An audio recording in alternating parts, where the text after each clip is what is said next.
નમસ્કાર દર્શક મિત્રો, @ગુજરાતમાં આપનું સ્વાગત છે।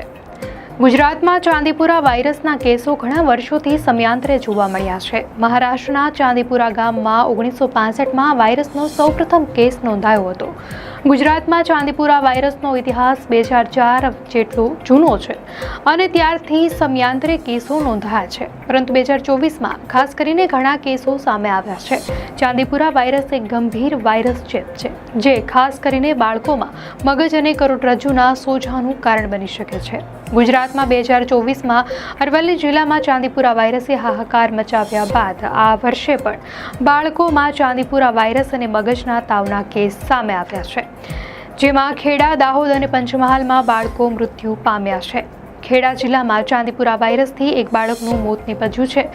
બીજા એક બાળકને ચાંદીપુરા જેવા લક્ષણો દેખાતા હતા અને સારવાર દરમિયાન તેનો જીવ ગયો છે, પરંતુ તેનામાં આ વાયરસ કન્ફર્મ થયો નથી। આ સિવાય પંચમહાલ જિલ્લામાં 3 બાળકો મગજના તાવ અને સોજાથી મૃત્યુ પામ્યા છે, જેને ચાંદીપુરા હોવાનો સત્તાવાળાઓએ ઇનકાર કર્યો છે।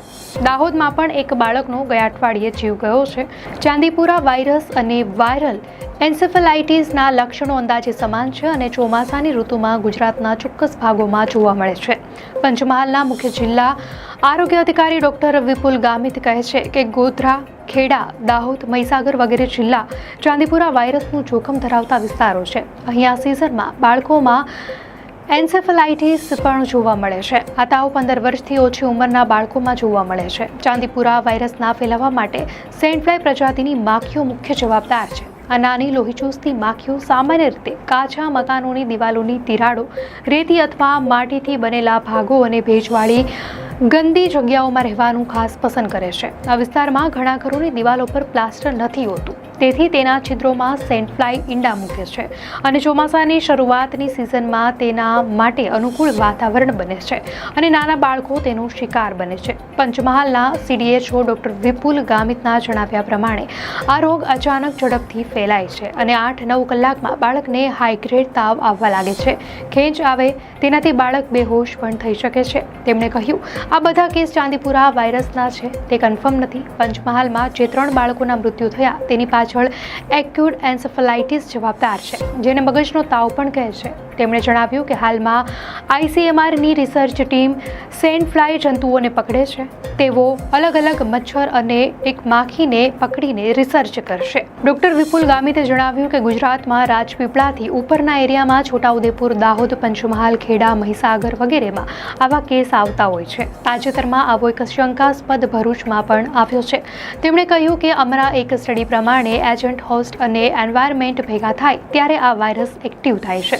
લગભગ 15 દિવસની આસપાસ આ રોગચાળો રહે છે અને મેલેથિયોન પાવડર છાંટવામાં આવે છે। માખી 6 ફૂટથી વધારે ઉડી શકતી નથી। બાળકોમાં કેવા લક્ષણો હોય છે અને સારવાર કેવી રીતે થાય છે તે અંગે મુખ્ય જિલ્લા આરોગ્ય અધિકારી ખેડા ડોક્ટર VH રૂવે કહે છે કે ચાંદીપુરા અને એન્સેફેલાઇટિસમાં લક્ષણો સરખા જ છે। તેમાં રાતના સમયે તેજ તાવ આવે, ઝાડા ઉલટી થાય, ખેંચ આવે અને પેશન્ટ ઘણીવાર બેહોશ પણ થઈ જાય છે। તેમણે કહ્યું કે આનો કોઈ ઇલાજ નથી, તેથી સપોર્ટિવ ટ્રીટમેન્ટની જરૂર પડે છે।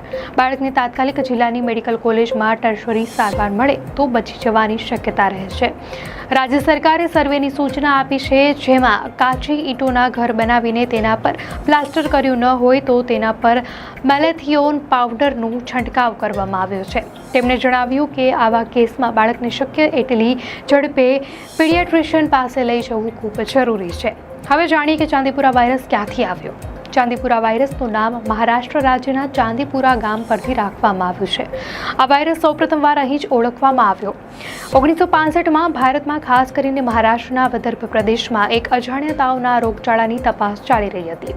આ પ્રદેશમાં ડેન્ગ્યુ અને ચિકનગુનિયા જેવા વાયરલ તાવના કેસો સામાન્ય હતા, પરંતુ કેટલાક દર્દીઓમાં અસામાન્ય રીતે ગંભીર ન્યુરોલોજીકલ લક્ષણો જોવા મળી રહ્યા હતા। પુણેમાં આવેલી નેશનલ ઇન્સ્ટિટ્યૂટ ઓફ વાયરોલોજીના વૈજ્ઞાનિકો આ રોગચાળાની તપાસમાં સક્રિય હતા। તેમણે તાવથી પીડાતા અને ન્યુરોલોજીકલ લક્ષણો ધરાવતા દર્દીઓના લોહીના નમૂનાઓ એકત્રિત કર્યા। આ નમૂનાઓની લેબોરેટરીમાં તપાસ કરતા તેમને એક નવો અને અજાણ્યો વાયરસ અલગ કરવામાં સફળતા મળી। જે ગામમાંથી આ વાયરસને સફળતાપૂર્વક અલગ કરાયો તે ગામના નામ પરથી આ નવા વાયરસને ચાંદીપુરા વાયરસ નામ આપવામાં આવ્યું। દર્શક મિત્રો, આ માહિતી આપને કેવી લાગી? આપની પ્રતિક્રિયા અમને કોમેન્ટમાં ચોક્કસથી જણાવશો।